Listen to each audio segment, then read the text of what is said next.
David Barton is here. He's just walking back to the Oval, and tonight we're gonna do something a little different called Foundations of Freedom. The show at 5 o'clock is going to change just a little bit, and we're going to start doing almost some live documentaries. This with David is really much more like we used to do with Founders Fridays when we were over at Fox. And I think so many people, in the know, in the business, hated those Founders Fridays, and I believe in the end they were our highest rated shows. It's important that we know history and how we got there. So we're going to start that here in just a second. Did I say hello? Hello, American. Welcome to the Glenn Beck program, Into the Blaze. I've told you from the beginning a couple of things. And one of the most important is that we will always lead with our mistakes. We're not going to bury them. Last night I made a huge mistake. I went home and I watched the show and I realized that my prediction about what the president was going to do on gun control was far too optimistic. My mistake was giving the president the benefit of the doubt. Here is what I said he would do last night. First, I think what's going to happen is some sort of a compromise. Most are saying that Obama doesn't have the support to pass sweeping gun control laws, so he will do an executive order. I don't believe he will. I believe he will agree to a compromise and take away the lowest hanging fruit first. And then the next thing the president will do is complain. He will complain and complain that it wasn't enough. There's a do-nothing Congress. He'll say the legislation just didn't go far enough. And he did what he could, and gosh, if he could just do more, he would. But we'll follow the lead of Congress, and then he'll take that one step in the right direction, he'll tell you. And then he'll do what progressives always do. Wait. They will wait for the next tragedy, the next tragic event, the next killing, at which time he will act swiftly and decisively. Either way, whether that tragic event was Sandy Hook or there's one more in him, he will blame. He will point the fingers at the extreme right, the Tea Party and the NRA. And the government will use it as an excuse to take executive order action. I will tell you, this is all going to play out in the next couple of weeks. As the country is thrown into this turmoil, we will pay less and less attention to what's really going on, and that is the debt ceiling. The president does not want you to pay attention to the debt ceiling, and they're going to try to make that irrelevant. At the same time, he's making Congress irrelevant. Now, on gun control, in reality, the White House has already now identified 19 executive actions for President Barack Obama to move unilaterally on gun control. They include, but are not limited to, requiring criminal and mental health background checks on every gun buyer, including sales from individuals, a ban on military-style assault weapons and high-capacity ammunition magazines, a strong statute prohibiting gun trafficking. Maybe we can get our DOJ to follow that one. And I love this one, to the hobbling of the federal agency that enforces the gun laws. That would be the ATF. Can somebody tell me how the ATF is at all hobbled? Yesterday, Obama endorsed some of these steps. Here he is. What you can count on is that the things that I've said in the past, the belief that we have to have stronger background checks, that we can do a much better job in terms of keeping these magazine clips with high capacity out of the hands of folks who shouldn't have them, an assault weapons ban that is meaningful, that those are things I continue to believe make sense. He wants to stop the the number of bullets in the magazines and keep them from people who shouldn't have them. Who shouldn't have them? Late last night in New York State, the Senate there passed legislation that will make New York the nation's toughest state on gun laws. I can't tell you how happy I am to be away from that crazy state. The bill expands the state's existing ban on assault weapons. It limits the size of ammunition magazines. It closes a series of loopholes and creates safeguards to make it more difficult for the mentally ill to own firearms. Now, what this means is that mental health officials now, if you go to a psychiatrist, they will have to report to the federal government if you are likely to harm yourself or others. So does that include depression?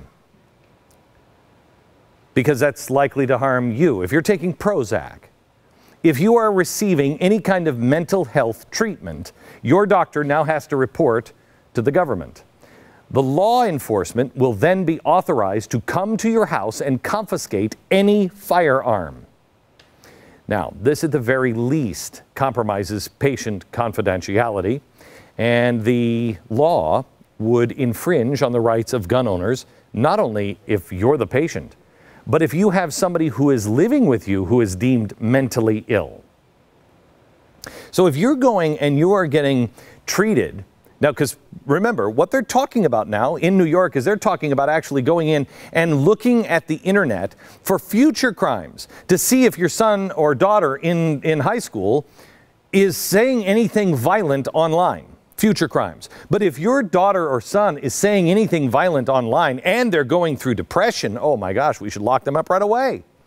If your son or daughter is going through depression, would you go to the doctor and say, I think my kid is depressed? Now, I would. But if the doctor is now required by law and the kid is prescribed Prozac, now my guns are being taken away? What happens if you're living with somebody mentally ill? Yes, you now have to turn your guns into the government. Are you going to live with somebody who's mentally ill? Are you going to bring your teenager in? You may disregard warning signs or wait until it's too late because you don't want the government to take the guns from you. You don't want your doctor to be a paid snitch. What if your parent had dementia and they just can't live on their own anymore, and they have Alzheimer's? Now you can send them to a nursing home. You can build a pod in your backyard. But what if you can't afford those options or you don't like those options? You want mom or dad to move in so you can care for them. You'll lose your guns. Do you still let mom move in? You see, people will begin to make choices on health based on what they tell and don't tell their doctor, because what the doctor has to tell or not tell the federal government. The moral and ethical consequences of just this one part of the executive orders is staggering. And we're not going to actually have that conversation. These are not black and white. What do these policies do to us as families, as parents, as children, as adults, as communities? What does this do to my relationship with my doctor? Do you trust your doctor anymore, or is he now a doctor/policeman? If you think this stuff is crazy, well, then you're lost. Your friends are lost. People said it was crazy when you said, oh, well, no, assisted suicide will lead to other things. It's a slippery slope. Let me just show you what just happened to twins in Belgium. Remember, euthanasia is just for those who are terminally ill and in extreme pain. Well, these guys are neither, okay? The government assisted in them taking their lives. The government came in and helped them kill them. Why? Because they're deaf and they were going blind and they didn't like that. Oh, so we can just kill them? This happened in Brussels. You know, it's amazing. This is not too far from the place where we had camps where they were doing experiments on twins. When I heard that 2 twins were the first to have voluntary assisted suicide because they didn't like the idea that they were going to be blind, I thought to myself, how appropriate. We're back with twins again, just like we were in the 1930s. If Satan was a card player, you just saw his tell. The left is seizing every single opportunity to diminish us as people, to diminish our relationships with people, and specifically tonight, diminishing our rights, the Second Amendment. This is not, make no mistake, about preventing mass murders. This is about eliminating your right to bear arms. This administration will never waste a good emergency. What they need now is you. They are going to do everything they can to poke and prod, just like they did the first term. They need you to be the violent aggressor because their violent aggressors of Occupy Wall Street didn't do well. They need to turn you into Occupy Wall Street. And if you fail them this time, well, they will go back to Occupy Wall Street. But believe me, they're going to paint the Tea Party again. Those who believe in the Constitution, those who own a gun or believe in the right to bear arms, you are a violent, violent person. They've done it before.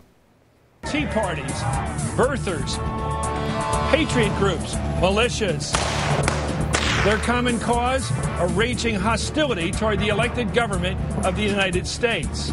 My fear is that the Tea Party gets a charismatic leader because all they're selling is fear and anger. Right. And that's all Hitler sold. You know, we see these hate groups rising up, and this is definitely part of that. I'm not going to be surprised if we see somebody get a chance and take a chance and really try to hurt him. There is a Jim Holmes of Aurora, Colorado page on the Colorado Tea Party site as well, talking about him joining the Tea Party last year. Now, we don't know if this is the same Jim Holmes, but it's Jim Holmes of Aurora, Colorado. All of those things were wrong. All of these things were wrong. All of them. He went on and says, you know, look at this. So they're shooting politicians. All of them were wrong. This particular case, she was shot by a leftist. Okay. But media immediately glossed over that. This idea there, I'm afraid, my fear is they're going to turn into Hitler. They're just selling fear. Wait a minute. But you just said it was your fear. All they're doing is fear. Now they're using fear. Here's what's going to happen. If you don't do exactly what we say, if you don't give up another right, it'll mean that your children will be shot. And they need you to rise up. How many amendments can they violate before you care? They're poking you and poking you. They violated the First Amendment. They're violating the Second Amendment. They violated the 10th Amendment, the Fifth Amendment. How many? How many does it take? They're finding out. The left needs you to react and take to the streets. It's a trap. Now, you will take to the streets on this Saturday. Well, maybe not you, but a lot of people that think like you will. It's Gun Appreciation Day. What a ridiculous thing. What is that, Hallmark? Gun Appreciation Day. Gun owners and Tea Party activists across the country are being called to go out to your local gun store, your gun range, or your gun show with your Constitution, American flags, and send a loud and clear message to Congress and President Obama. No one is going to get that. No one. This is the dumbest idea I have ever heard. This is going to make you look like a crazy constitutional kook with a flag waving and everything else. It's going to do it again. That's how they're going to present it. It's not going to impress Congress at all. They don't care, and certainly the president doesn't care. I mean, why can't we get that? I sat there and I thought to myself this morning in the morning meeting, if I were on the left, how would I do this? If I were going to use the tactics of the left, what would I do? Well, I wouldn't go out with the Constitution. I wouldn't go out with a flag. What I would do is I would print up a bunch of posters of children, cute little children who died from gunshots because an adult wasn't allowed to exercise their right and have a gun protect them. Just posters with faces and the words, "Could have been saved if someone had a gun." That's what I'd do if I were on the left. Now, I immediately dismissed this idea and didn't bring it up to the radio audience because it's unscrupulous. It's wrong to use children to sell your point. In a completely unrelated idea, the president will be surrounded by children tomorrow at 11:45, according to the White House, when he pulls out these executive orders. May I suggest that you don't march in the street, that you sit down with your family and you discuss. What do these things actually mean to us as a family? And if we have to turn in our guns, if we have to do these things, What do we do? And then you find like-minded people that are not saying, well, I'll tell you what, I'll pull out my gun and come to my door. Instead, you say, you're going to have to arrest me. You're going to have to take me to jail because you're violating the Constitution. And I've talked to all the neighbors on the streets, and none of us are going to give up our guns. And you'll have to put all of us in jail, Sheriff. I guarantee you, if you go the way of MLK, Gandhi, and Jesus, you win. I guarantee you. If you go the way of the marches and the flag waving and everything else, you will become a laughingstock again, because that's what the media will do to you. And if you go violent, we'll lose the country. Tonight, a new show with David Barton, Foundations in Freedom. We're going to use the Oval Office as a classroom because I think it's time to teach the real lessons in American history. The great examples of how presidents reacted to the very same things that we have facing us today. America needs to know, where does the Second Amendment even come from? Why do we have it? Is it about sports? Have any of our presidents ever faced anything like this, and how did we get here? The history of our why and how it has shaped the things that we now have and we now believe in. The foundations of freedom.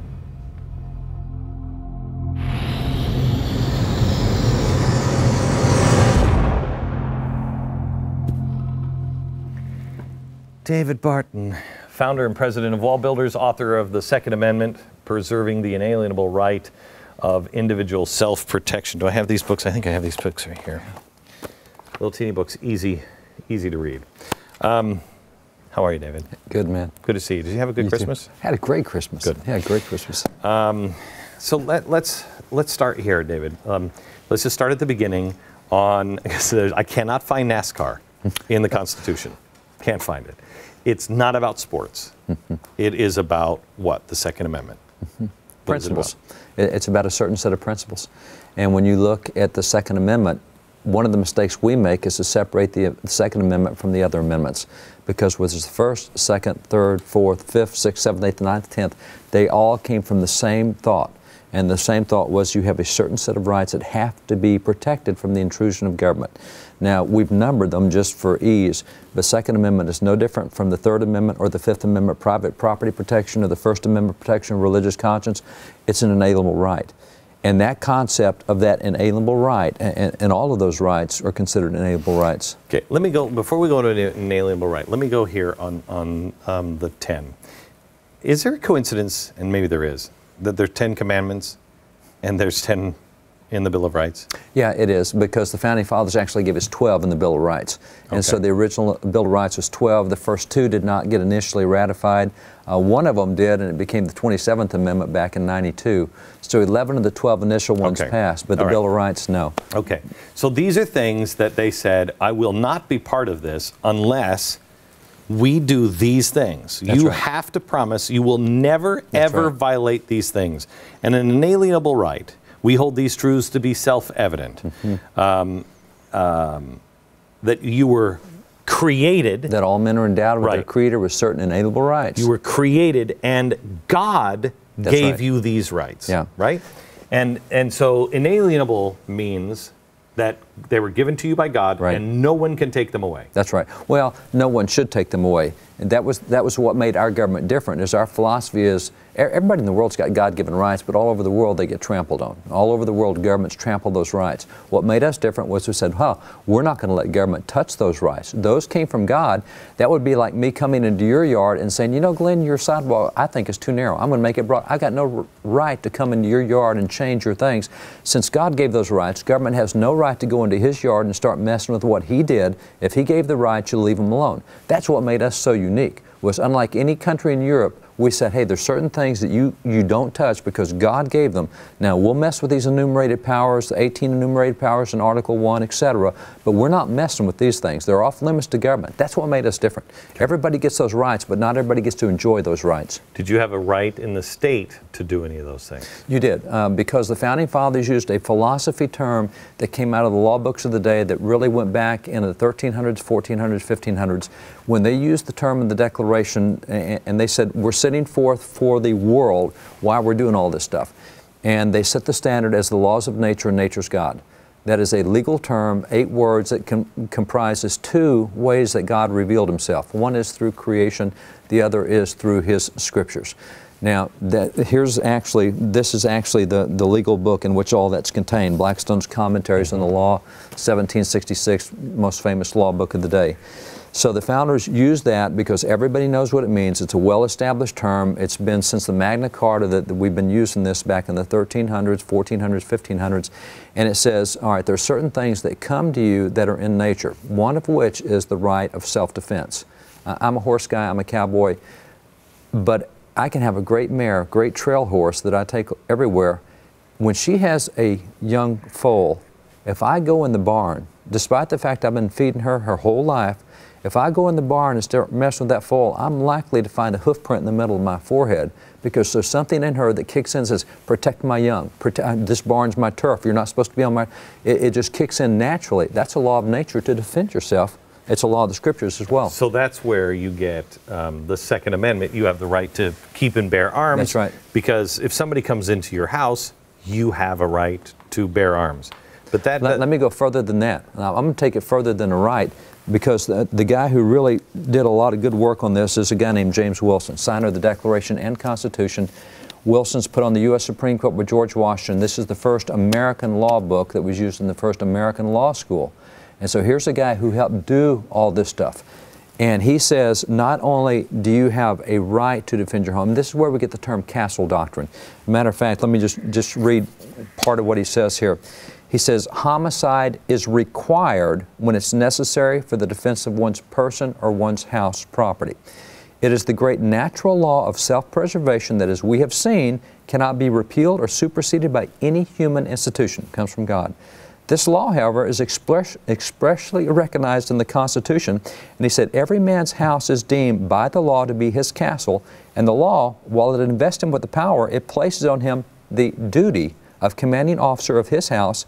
Every man's house is his castle, and if he is robbed in it, it will be esteemed his own default and negligence. If something occurs in your house, you don't blame the cops, you don't blame the police, you don't blame anybody. You're supposed to defend your house. This is where I've been on this for the last couple of weeks, that we keep talking about first responders. You got to wait for the first responders. That's us. Wait for the first. We are the first responders. We're the first responders. Yeah. They're our backup. Yeah. I need backup. Yeah. You know what I mean? Instead, you say, I need help. No, you need backup. Yeah, that's right.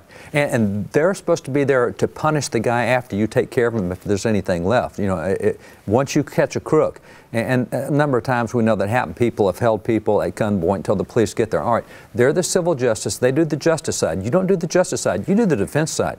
You're there for the defense of your home, your property, your kids, your life, etc. So when we come back, let's move out of the house and say, is it just really about defense of your house? Is it just about hunting, or is there something more? And back up the claims that it is to protect yourself from an out-of-control government. All right. Next. Good.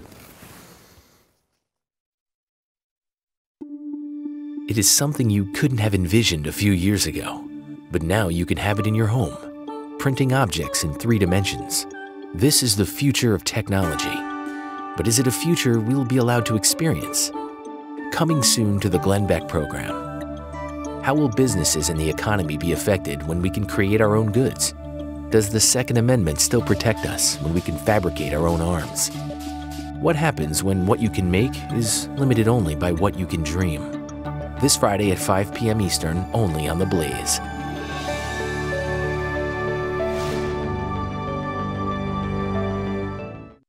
Toting crazies. Yeah.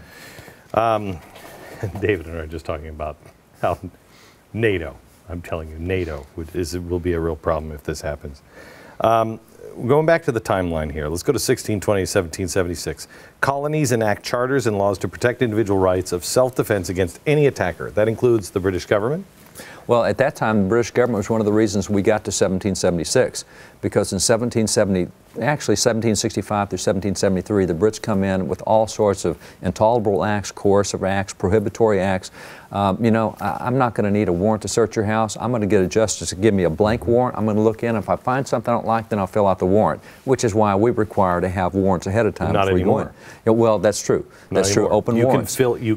You can fill out your own warrant now without even going to a judge. And that is a violation of clear constitutional. Right. But that's what the Brits were doing. And so at that time, we objected all that. Said, whoa, common law, British law, you can't do that. That's when the king came in and said, we got to take your guns. There's too much objecting going on here. So Williamsburg they go after Lexington, Concord, they go after Salem, they go after Portsmouth, all these places where they're taking guns, and the Americans rise up and say, you can't take our guns. We have a natural God-given right to self-defense, including from your tyranny, if you're going to bring that at us. Now, I will point out that the founders are very good about saying we don't start anything, but if you attack us, we will defend ourselves, which is why when you look at the first battle of the Revolution at Lexington, Pastor Jonas Clark, who headed those guys, said, sorry guys, British get to fire the first shot. You can't fire until they fire at you, which is why 18 Americans hit the ground, no British hit the ground. So 700 British against 54 Americans, we're not allowed to fire. But once the British fired us, we have the right to defend ourselves. And that was our belief. We have a right of self-defense. We don't have the right to attack, but we have the right to defend ourselves. And that's why we were not into standing armies as well. But nonetheless, that being said, part of the reason we did the Second Amendment was because the British tried to take away our right to defend ourselves. But we had in our constitutions at the time, you had to carry a gun. In the colonial laws and charters, you had to carry a gun. A number of the states, you had to carry guns in church, you had to carry guns on the road. You're required to own a gun or you'll be fined. If you don't own a gun, the state will provide you with the gun. I mean, they were very much... That's crazy. It is crazy. It's just the opposite of what we are now. That's right. You'd never learn that in school. And by the way, gun deaths back then nearly non-existent. I mean, I know of I've been able to find 2 gun accidents, and that's in like 2 centuries of everybody carrying guns. And 2 gun accidents. Okay. When they killed somebody, it was usually with a club, an axe, or a knife. Very rarely did they use guns to kill someone, even though they had them. It was because of the way they taught the heart. They recognized that if you don't control the inside, you'll never control the outside. We'll never pass enough laws to regulate you. We need to look at the inside. That's the problem. That's the problem. That's the problem we have right now. Nobody, not a single person is talking about how decayed our culture, and I'm not just talking about Hollywood, forget about Hollywood. It's in our own homes. See, I mean, I get all religious here on you. Evil is not some far distant place. No. He's in our own homes, and most of us don't even see it. During Christmas, David, I have to tell you, I had a really hard time because I saw, my son came to me and said, Dad, you know, the internet, and it jumbles me up inside. And I thought, if that isn't the cry out of the wilderness from a child of God who's just saying, and now he fights me on it all the time, but that moment of honesty, it jumbles me up inside. And I thought, you know what? We don't even know. We think we're okay. We think we're battling something outside. We're not. We're battling it inside here. That's right. And we're battling it in our own homes. That's right. Well, Daniel Webster, 1851, when they laid the cornerstone to expand the Capitol to the building we have now, he gave the speech. He's standing 20 feet high, cornerstone down there. He points at it, said, that's not the cornerstone. He said, the cornerstone's the Bible. And then he said, the cultivation of the religious sediment inspires respect for law and order, and it represses licentiousness, inspires respect for law and order, and gives strength to the whole social fabric. He said, what keeps us together is not our laws made at the Capitol. What keeps us together is the internal restraints that come through Scriptures, because that represses licentiousness, it inspires respect for law and order, it strengthens the whole social fabric. He made the comment that good Christians make good citizens. Now, I'm argue that for Jews or whatever. But these shootings, it's not been good Christians they've been arresting. It's not been religious people. I mean, let me just show you that it is also not just Christians or Jews. I think that's what I like about Penn Jillette. I don't know how he gets his self-regulation, but he self-regulates. He doesn't drink, he doesn't smoke, he doesn't run around on his wife. He's a decent human being. If I didn't have the regulation of God, I don't know what well, I do know where I'd be. He managed to have it. And it is all about self-regulation. Self-regulation, that's exactly right. It's just, that's it. And if you can't control it, see, you put two 15-year-olds out there, each one with an AK-15, AR-15, if one's out of a gang and one's out of my church youth group that I've trained to handle guns, I don't care if he has an AR-15 in his, that guy scares me because of his lack of heart control. Really scares me. There was a study done, the marshmallow study. I don't know if you ever heard this, but they did a study and they brought all these kids in with plates of marshmallows, little kids, and the mom said, you can have 2 if you wait 15 minutes. Then the moms left, closed the doors. The kids didn't know. Cameras are rolling. The kids who had the temperament to wait for 15 minutes and watch the clock and then ate 2, when they brought them back, now college age. The kids who waited, those kids were excelling in all of their studies and everything else. The other kids were either dropouts or just weren't making it. Self-discipline. They were, it was all about the self-discipline. Okay, we're not doing that in schools. No. You know, we're trying to fix the outside without touching the inside. When we come back, I want to talk to you a little bit about one of the reasons why they had so many guns is because of pirates, and I want you to see if you can compare that. Also, did they have school shootings back then? Because the answer is yes. Right? Yes. They had school shootings. Or attempted anyway. Wait until you hear about the school shootings. Back in a minute.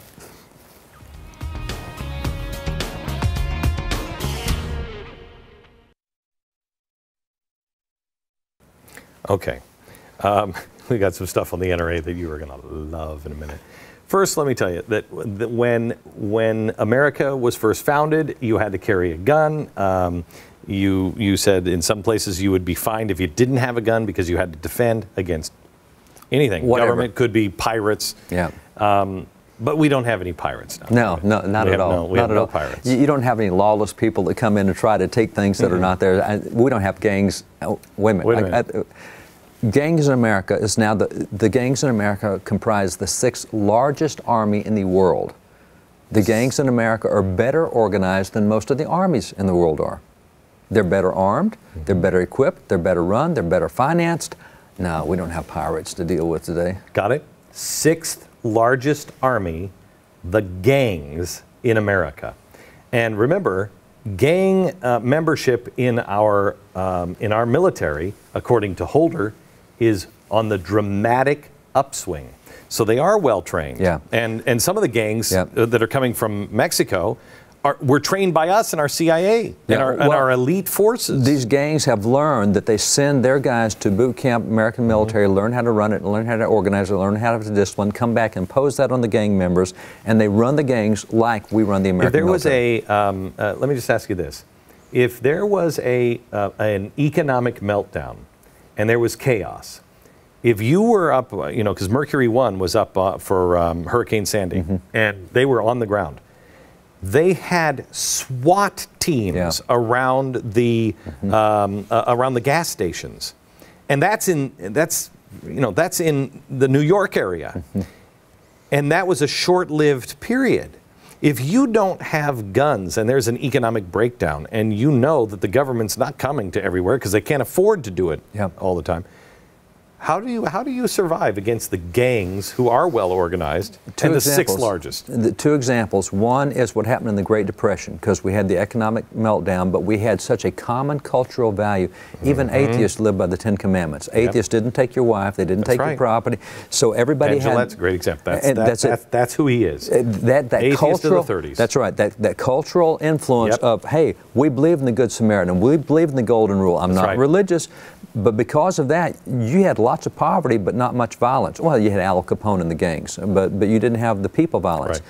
Then you jump over into Texas. And in Texas, you get no religion. Matter of fact, I have a newspaper ad of the first successful revival in Texas, and I think it was 1848. You're kidding me. No, and they said the reason it was a successful revival was it was the first preacher they know of that was not tarred and feathering for preaching in Texas.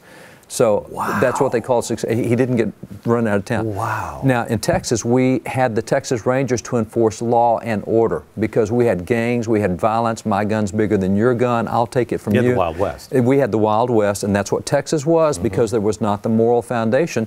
And literally with the Texas Rangers, they established order and then they did law. If they saw people shooting, they'd just shoot both of you and then figure out who was wrong later. The law wasn't the issue. You get order and then you can bring law, and that's what they believe. And so you bring order first. And that's the rule of the gun. And at that period of time, you had the Speaker of the House who said men and the word must necessarily be controlled either by power within them or power without them, either by the Bible or by the bayonet. We'll beat it into you from the outside with a gun, or you can do it yourself from the inside. And that's the difference in the Great Depression and the Wild West in Texas. So take me back to the 1800s, because I said this question, I said, were there more guns per capita in this country before the last 10 years? No question. Absolutely no question. 43% of Americans now say they own a gun in the house. Right. You compare that back then, you're required by law to have a gun, at least one in your house. And in the 1800s, with all the people that were living, unless you were living in the cities proper, you probably didn't have a gun, but you were likely to have your father's gun. That's right. Because that's just the way we were. So everybody grew up with a gun. And they taught you how to use a gun. It was part of school. That's right. Right? Hey, I want to read you a couple of quotes. This is great because this is going to go into was there shootings in schools? Thomas Jefferson has just taken over the education of his nephew. His brother-in-law's died, Peter Carr. He's now got Peter Carr. And this is what he says. He said, I want you to give 2 hours of every day to exercise, for health must not be sacrificed to learning. A strong body makes the mind strong. As to the type of exercise, I advise the gun. Wait a minute, 2 hours a day with the gun is what you're telling this 15-year-old kid as part of his education? I want you to be healthy, I want you to exercise 2 hours a day, and the gun needs to be your exercise. Now, here's John Quincy Adams. He is overseas, sent there by President James Madison. He's got 3 kids being raised by his brother Thomas. They're 9, and they're 6, and they're 3. And this is what he writes back. He says, one of the things I wish to have them taught as soon as possible, which no man can teach them better than you, is the management of firearms. The accidents which happen among children arise more frequently from their ignorance rather than their misuse of weapons which they know to be dangerous. He says, I want you to take George, the 9-year-old, out with you in your shooting excursions, teach him to use the musket.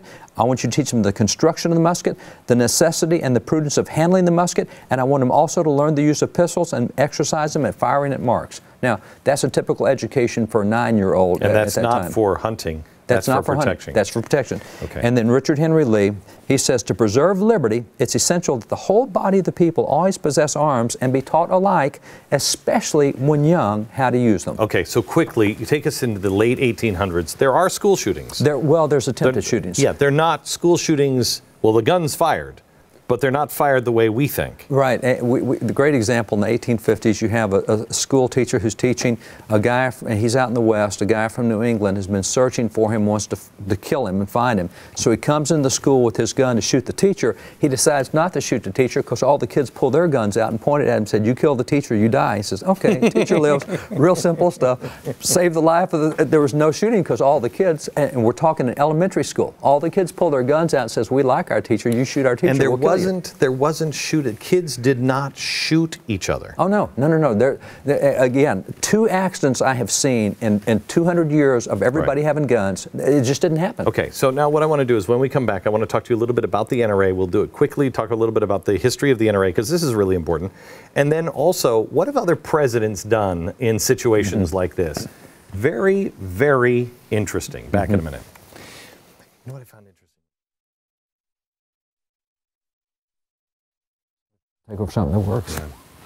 All right, I want to talk a little bit about the NRA and the beginning of the NRA. And I don't know why the NRA is not using this, but how was the NRA founded? Because it's a white racist organization. Exactly. Yeah. And you got to go back a little bit because what happened prior to the Civil War was in the southern states, a black cannot have an arm in self-defense of anything, anyway. Of course, he might use it like they did Nat Turner to kill a white guy, and then we can't have that. So what you have is blacks have no self-defense rights. Then you have the 13th Amendment that says all blacks are free in the South everywhere, not just the Emancipation Proclamation in the South. Can they own a gun? They could, but what happened was being free, instantly in the South, they started passing what were called the black codes. They had about 11 laws. One of the laws is blacks cannot own guns, they cannot own knives, they cannot own any weapon. They're free, they're citizens. Well, they can't own anything to defend themselves. Then in 1866, you have the Klan that gets started. And the Klan is after driving out all the free blacks and all the Republican whites that freed them. And so at that time, you have in total about 5,000 lynchings. About 75% were of blacks, 25% were of whites. Right. So Klan is after anybody that's for black rights. So at that point, the southern states are not doing anything to inhibit the Klan. Often it is the government themselves that is part of the Klan that is going after the blacks. And so NRA rises up in 1871 with 3 Union officers who had fought to end slavery, fought for civil rights for blacks. 2 of them are Union generals, and they start the NRA.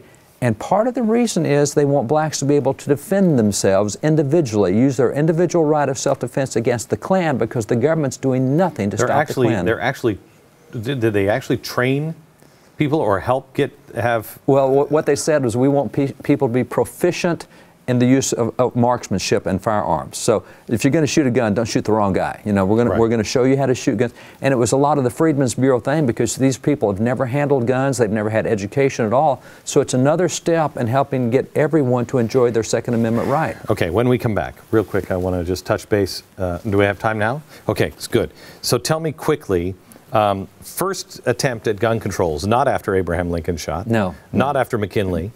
Not after Garfield. No. And matter of fact, they go the opposite direction.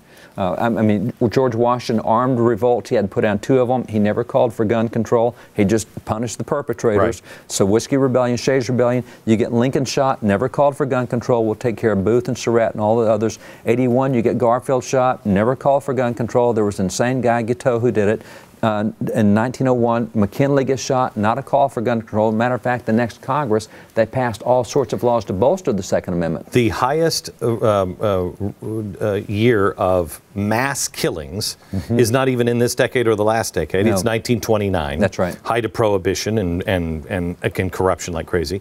In 33? 34. 34. FDR comes out, first one to do gun control. Then we have more gun control with LBJ, but not because of...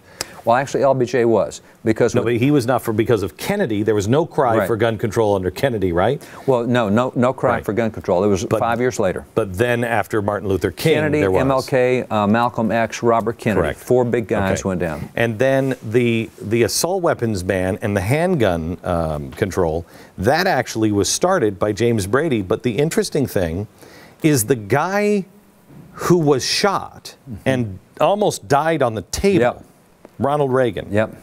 What did he do? Fought gun control. Was not going to allow it to, and it didn't. It didn't come in. I mean, it came in 15 years later, essentially, after. So you have the press secretary of Reagan who is for it, but Reagan himself says, no. We punish the perpetrators. We're not taking everybody's guns away. And that we just fought that. David, what do you think, what should people do if this gun control gets out of hand? And, you have to report to your doctor has to report.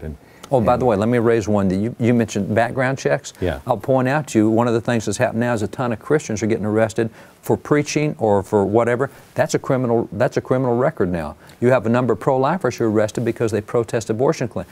So we're taking guns away from all these people? That's why you need the NRA. Again, just like you did in the 1800s. Exactly. For the same exact reasons. Exactly right. Little loopholes that keep you out of things. But also you have people who are coming back with, post-traumatic stress syndrome. Exactly. And they're now mentally unstable. I guess we only have about 30 seconds, so it's unfair to ask you this. How do you react if they come to your door? You got to be grounded yourself internally on your principles. You got to have those spiritual, religious principles. You got to have the constitutional principles. I react. I will not. I've got all sorts of attorneys. You will not touch my guns. You will not enter my house. I have a Fourth Amendment right. And so I'm going to push back. If they say we're going to arrest you, you let them arrest you. And you go for the law. I've got all sorts of attorneys I will call that do this for free. And all of us do. We all have lots of legal help. We push back hard. No reason to use violence at this point. Right. Good. Back in just a second.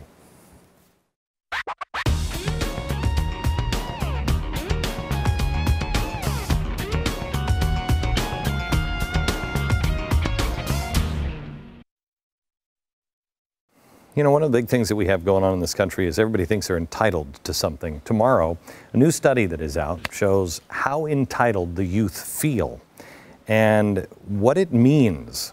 Tomorrow, you don't want to miss it. From Dallas, good night, America.